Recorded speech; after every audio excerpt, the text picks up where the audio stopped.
Hi guys, what's up? I hope everybody is doing good. I've brought in a video to discuss the detailed study plan for CA Inter Audit, how to crack the course, and how to get the best marks in the exam is what our idea of this video is. So here what we are going to discuss is first how to break down the syllabus. So I will list down certain important points that we have to concentrate on. One, every student has to have an understanding of the syllabus breakdown,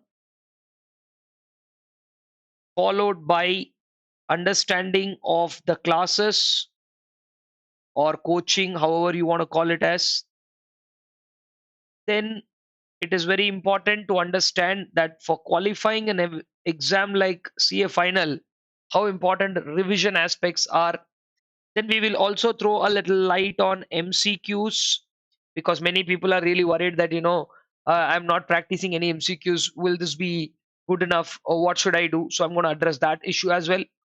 Once you are clear with all these four, that you have a complete idea of what the syllabus is, what to do with the classes, coaching, it would be a regular or fast track. Even I'm going to talk about that as well, because this video is going to be something that is explaining what should be your idea of doing this, and then of course how to execute it well, not just understanding what it is. So as per the ICAI breakdown, we have three modules. As per ICAI, we have the breakdown as three modules to follow a uniform pattern, since I don't want to break the understanding of that.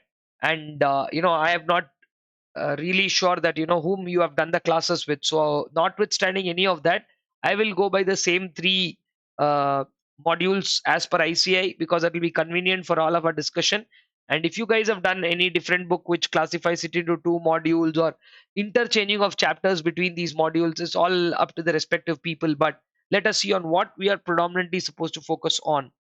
Now, three modules, wherein we have module 1, which is going to be almost all the content ranging from introduction to audit to audit reports. Introduction to audit reports, which is predominantly an elevated version of your uh, PA inter syllabus.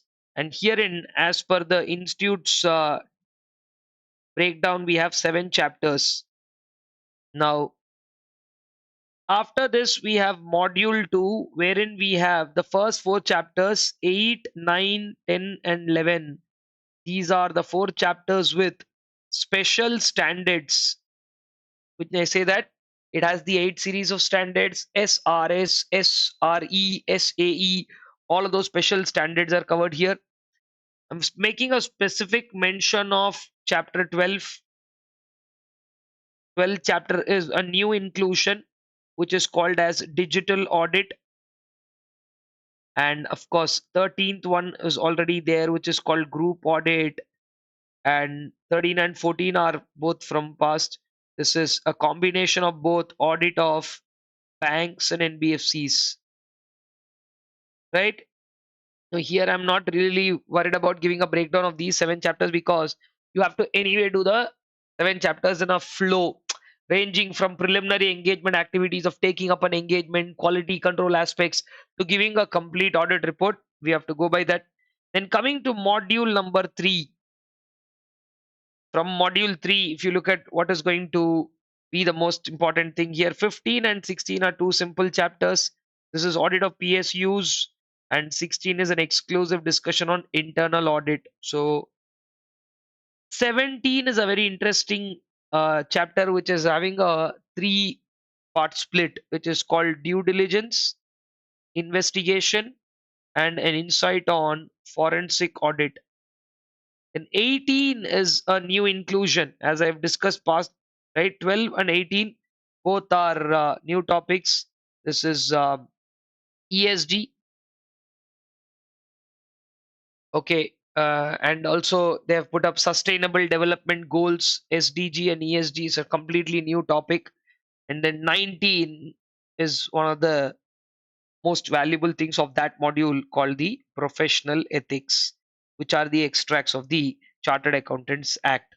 Now, this is something that anybody has to understand in the first place, whether you are writing this for the first time, or if you have already written the audit exam in the past and all that, but this is what you have to effectively concentrate.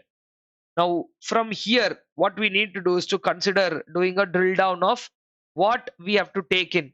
I'm going to categorize just like your ABC analysis talks about. I don't want to call it as ABC here, because I want all of you to do all the 19 chapters possible. But I do understand when it comes to final, each one of them will have their own reservations. So what we're doing is we are also going to classify them into 3 slots. Okay, where I will call them as P1, P2, and P3. And I'm going this time calling them P1, P2, P3 based on their priorities. Okay, so for me, priority 1 would be the whole of module 1.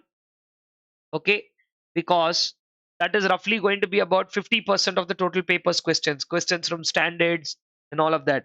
Plus here priority 1 will be professional ethics. So these 2 chapters, that is these 2 parts, module 1 and professional ethics, which comes from module 3, they have so much content to dwell with, which are core in nature, which needs understanding, which needs practice, which needs revision, all of that. Then coming to second block of things where my priority 2 would be, see, when I finish the whole of module 1, when I finish all of module 1, it gives me a subtle amount of confidence that any question relating to standards or anything which is being asked with respect to a case or something, I can handle. So your priority 1, where roughly if my classes stretch to 100 110 hours, about 50 hours are there only for module 1. So this is 50 hours of class. So when I say 50 hours, 45 50 hours of class is there in module 1. Okay, 45 to 50 hours roughly class itself is there. And this, let's say, add up another 10 to 12 hours of classes for professional ethics. So it roughly is about 50 to 60 hours of classroom training only for this. So there is no way how you can ignore this, because this is the crux of audit. Then my priority 2 chapters would be, obviously, I'm giving importance to chapters digital audit, and the second one, ESG and SDG. Now, why I'm giving priority these 2 is because these 2 are new. So whenever a topic is new, definitely one question is expected out of this in the exam. So I am betting on this one from my end, that probably at least one, because both are completely theoretical. They are not any practically applicable standards or topics. They are just theoretical content which are very practical to having good knowledge to understand. And many of you are working on most of those tools, so you should not have a problem in understanding these chapters. But definitely one straight question will be coming from there. Then in this lot, what based on my observation goes by is from chapters, that too specifically we have these chapters of 8, 9, 10, 11, which are the blocks of all other standards.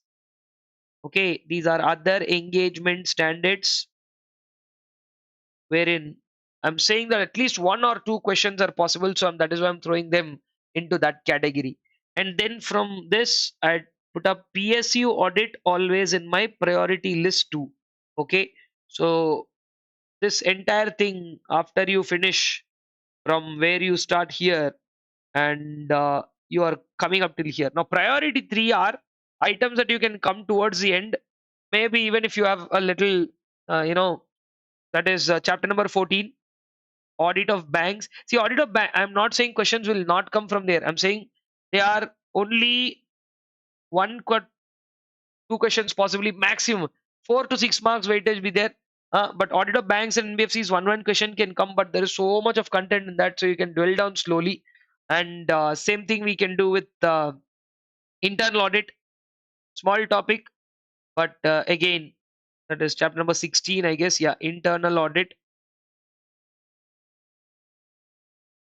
And then we have this one, this 3, due diligence, forensic audit, and investigation. You can bring them that into this slot. So going by that logic, if you cross check, 7 chapters are covered here, 8, 9, 10, 11, and 12 are covered here.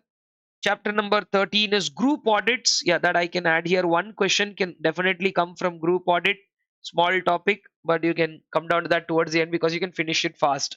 No big deal in that. So 13 is covered, 14, 15 is PSU audit, 16 is internal audit, 17 is this, and 18 chapters, and 19 is professional ethics. So that's how you split, all based on priority.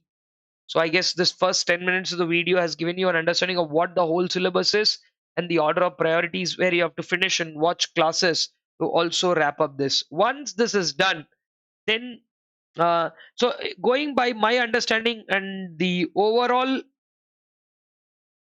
class time, overall class time for a first timer. Okay, if you're doing the entire thing with a first timer, I don't recommend fast tracks for first timers unless you choose to do it by yourself. So regular batch, ranging between 100 to 110 hours, which is like about 45 days of 2-hour classes each. 45 days into each session of 2.5 hours, you should be able to wrap up. So even as I post this video now in Jan, even if you start your class now, because of various aspects you might have not taken class or whatsoever be the thing, if you want to take a fresh class and do the whole of 100 hours over the next 1.5 month, because I don't think you'd be doing any FR or AFM classes now, because it'd be too late for you to do a 200-hour FR AFM batch now. So if audit was a choice of doing self study or doing something, or you've not taken classes, you thought you can do self study but it's not working and all, now you can definitely go for it, because you should definitely do one round of class. That's what I always suggest. And once that is done, that is over the first 45 days, then comes the aspect of revision. Now, wherein revision, what you're supposed to do is, alongside these 2.5 hours, you have to pick up another 30 minutes daily. That's like you're giving 3 hours to audit per day. Now, this 3 hours you can split 1.5 hour in the morning, 1.5 hour in the evening. You can use FRSFM. Some of you might be having articleship. So, like even if you're pulling off a 1 hour session in the morning, 7 to 8, 8 to 9, whenever, depending on your timing, then probably in the evening. And also, when you have your full preparation time, you can probably elevate this. Revision is about first preparing a summary notes along with classes. Summary notes along with the class. Now, what happens is, including even in my G Drive classes, the on screen material, like how I'm writing now, when I write there, I share the material. But what happens is people just take a printout of that and or kind of find shortcuts, which I generally don't want people to do. So if you really want to indulge in proper preparation, this should be your strategy. First, target block one, that is part one or priority one aspects, and take about 50-60 hours and do it. Now, the last thing here, all these put together also will not come to max of 20 hours. Okay, because other 25 hours are there here. So your 45 plus or 50 plus 75 hours will go off there only. So it depends again, like there are some classes which you can watch on a little faster basis. Certain classes are there where you can generally watch it in detail. Maybe sometimes you might watch some part twice.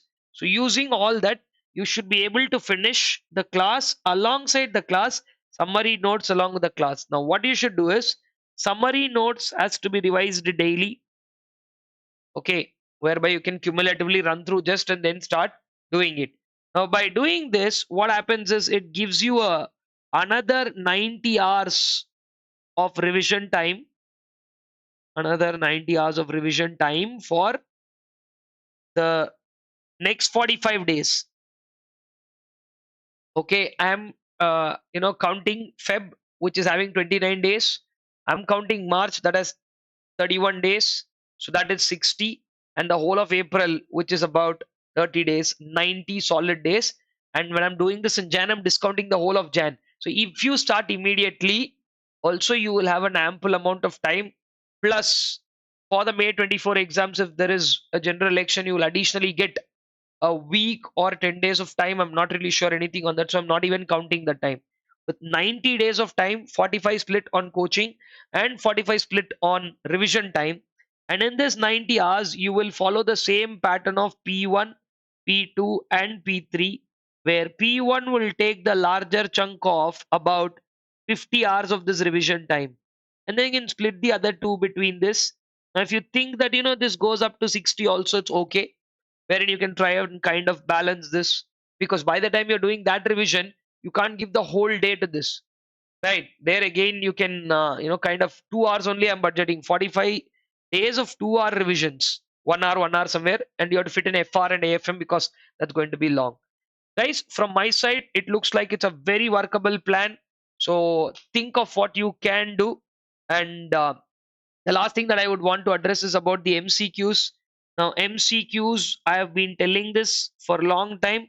I will tell once again, no special preparation is required. Okay. Once the entire revision is over, maybe solving a few sample, that should be enough. Case study based or regular ones, whatever it is, towards the end, if you're able to do it, it should be more than enough. It should not be a cause of concern. If you are doing these classes right, and if you're also getting the revision right, you will be well equipped with knowledge which are enough to answer MCQs. So you need not really break down on the MCQs. Solving hundreds, okay, hundreds of MCQs. Even I give the material, but if you are solving it towards the end, it's good, but simply blindly by hearting or solving hundreds of MCQs, not necessary. That is not a great strategy to achieve marks, because there you need to crack the logic of what it is and not simply try and answer something. Okay, so I guess we have addressed all the aspects of what to do. Gave you a clear syllabus breakdown. We have this followed by the classes or coaching ideologies for the first 45 days, revision ideologies for the next 45 days, and what to do with the MCQs. So I think I've lived up to the agenda of what we started this video with, and I hope it helps you a great deal in your preparation plan. And accordingly, you can chalk out your individual plans, and you can always reach out to me if you need any help in like modulating those plans and getting them done. Also, if you need any classes, all the details about those classes are in the links that are there in the description. You can visit them. If you've liked this video, do share it with your friends, because it also is something that will help them pass it on. All right. On that note, once this is done, I will see you in the next video where we will think of trying to put up certain patterns for understanding certain complex topics. And then, of course, we are going to come up with some revision videos as well. So stay tuned. I'll see you in my next video, guys.